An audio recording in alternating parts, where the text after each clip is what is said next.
Alright, I would like to once again thank Josh Friedman from Inspiring Kiev for once again having me on. Yitzchak Friedman here, coming at you with another video. This time on a different topic of loving your fellow like yourself, and the power behind the power of chesed. This video should be a chaz for a refuah shlema for Chaim Ar Ben Golda, as well as all the other cholim and uh, schus the neshama Yosef Shmuel ben Yitzchak and Yaakov Zev ben Abraham. All right, what if again? So this says in this one of this week's Torah portions, the portion of Kedoshim, love fellow like yourself, Ani Hashem. And then God says, I am God. So the first question is, why does it say I am God? The Vilna Gaon says because it's God telling us that we have to do our part. We have to do our mitzvah, and up above, Hashem is rooting for us. I'll give a baseball analogy. The manager gives a pep talk to the players, and the players go on the field and play. Hashem is our manager. Hashem is our coach. Hashem is rooting for us, but we have to do the part. Now, in Talmud Tractate Sanhedrin, there's a story where there was someone who wanted to convert to Judaism on one condition, that he stands al regel achad, on one foot. He goes over to the great sage Shammai and says, okay, I'm ready. And Shammai's like, you're crazy? No, please leave. So then he goes to Hillel, and asks Hillel the same thing. I would like to convert to Judaism on the condition that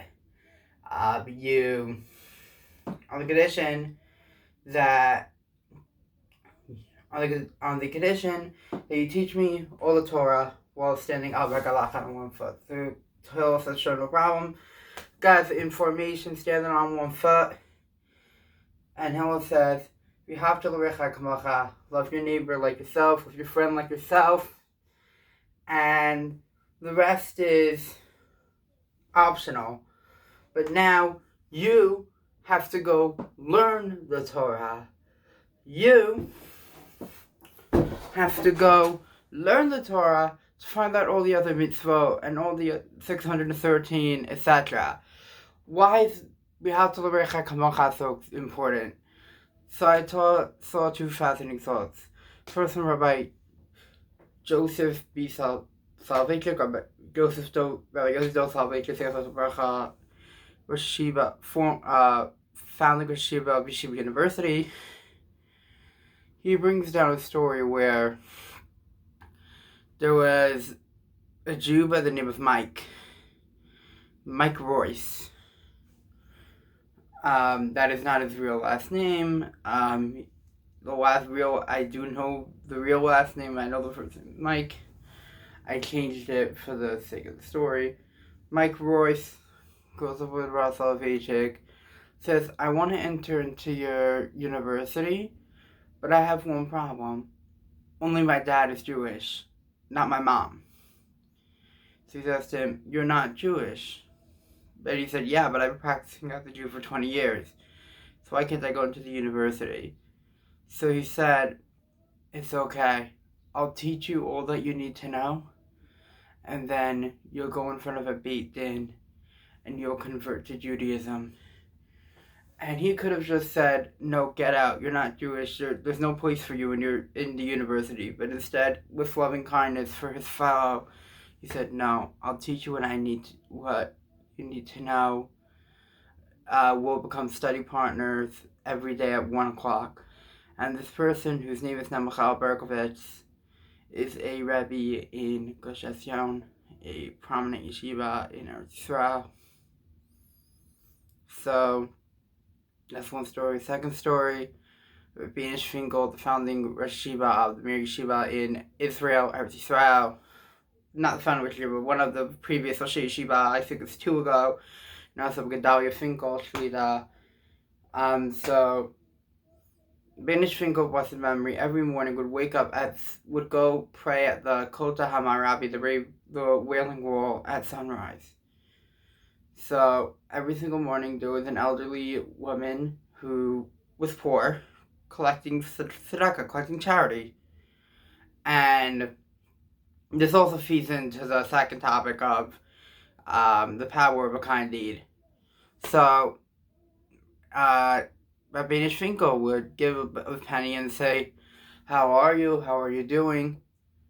Until the day of his passing. And the day of his passing, she started asking, "Where's that kind man who's always been coming over to me, and giving me charity, and saying hello to me, asking me how I'm doing, asking me how my kids are?" And they said, "You didn't know who that was? That was Rabbi Finkel, and he died this morning, and that's why he's not here."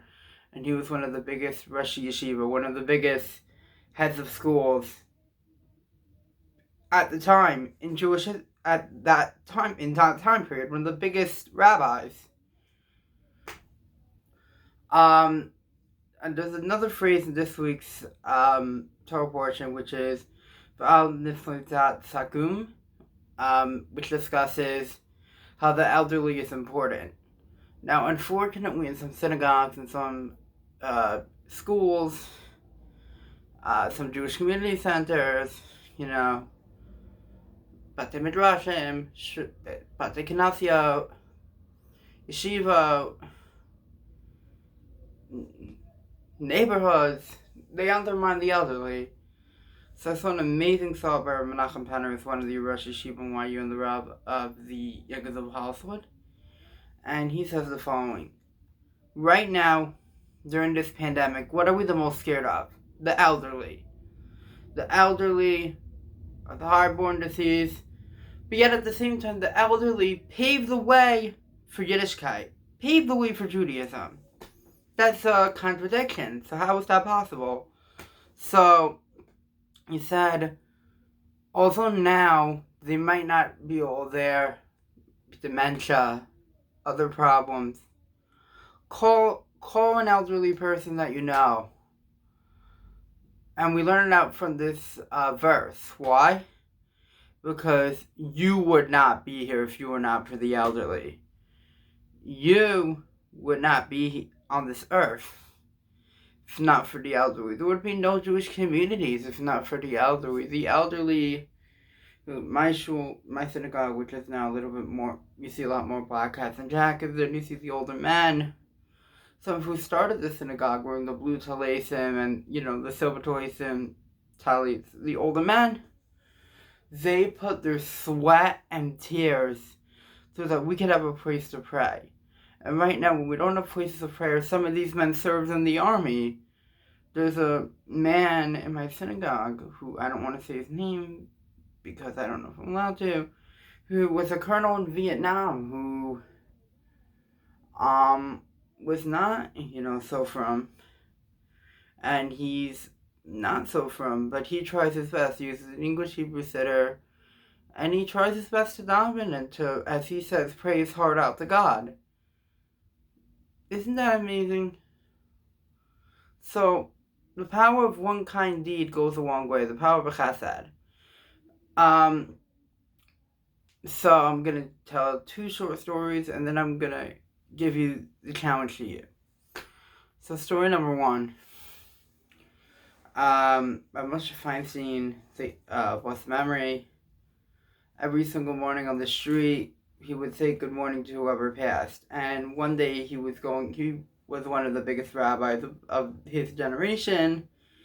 He was going to a Bengal colony, and there was a little kid who wanted to take pictures. And the other men in the community were yelling at the kid, "What are you doing? He doesn't have time for pictures. He has to teach Torah." Moshe Feinstein just sits there, smiles, and poses for the pictures and says, No, it's okay. He could take the pictures. And this little boy had to be 7 or 8, took pictures of this wonderful tzaddik, this gadol of a rabbi, one of the biggest rabbis that ever lived. And a lot of the pictures of Rav Moshe today were taken by this young boy at that bungalow colony. So he didn't have to. He could have just said, "Listen, I'm sorry, I don't have time, little Kindle." No, he smiled there and posed for the picture. Okay, sure, take as many pictures as you want. And he was snapping away on his camera. You know, the old-fashioned camera, snapping away. That was a good deed that he didn't have to do. He was a big rabbi. Nobody would have faulted him, and he did it anyway. Another story, same rabbi. He was originally from Russia. So there was this was 1970s and 80s. Fall of the Iron Curtain. Communism, Russian immigration had arrived, especially with Jews. And there was a Russian neighbor in his apartment building. Every time he would open the door, he would translate a letter for this Russian. So one time the great-grandchildren were over. I know this is true because this particular great-grandchild is my mom's first cousin. So, yeah, figgy back out. That's for you. Anyway, so this figgy grayer now back out answers the door, and this old elderly lady is sitting there with her letter saying, "I need this letter translated from Russian to English." They were trying to get her brother out. She was able to make it to America, and she forgot most of Russian on purpose because she didn't want to know the language of those evil individuals that tried to kill her and her family. And she made it to America, and she was the only one in America. And she says, I'll let the rabbi know that you're here, but I'll doubt he'll see you. And she starts getting upset. He always translates my letters into English. He always has time to translate my brother's letters. And Rav Moshe comes out from his study, seeing the commotion, and says, Nadia, come right in. Translated the letters. This is a man who was learning, writing books, writing sfarim, and yet he had time to pose for pictures and to say good and to translate letters from Russian to English. My challenge to all of you is 2 challenges. Number 1, call an elderly individual that you know. It could be a grandparent, it could be a great uncle, it could be somebody from your community, and see how they're doing. And challenge number 2, find one good deed, one area where you could do a good deed. It could be saying good morning. It could be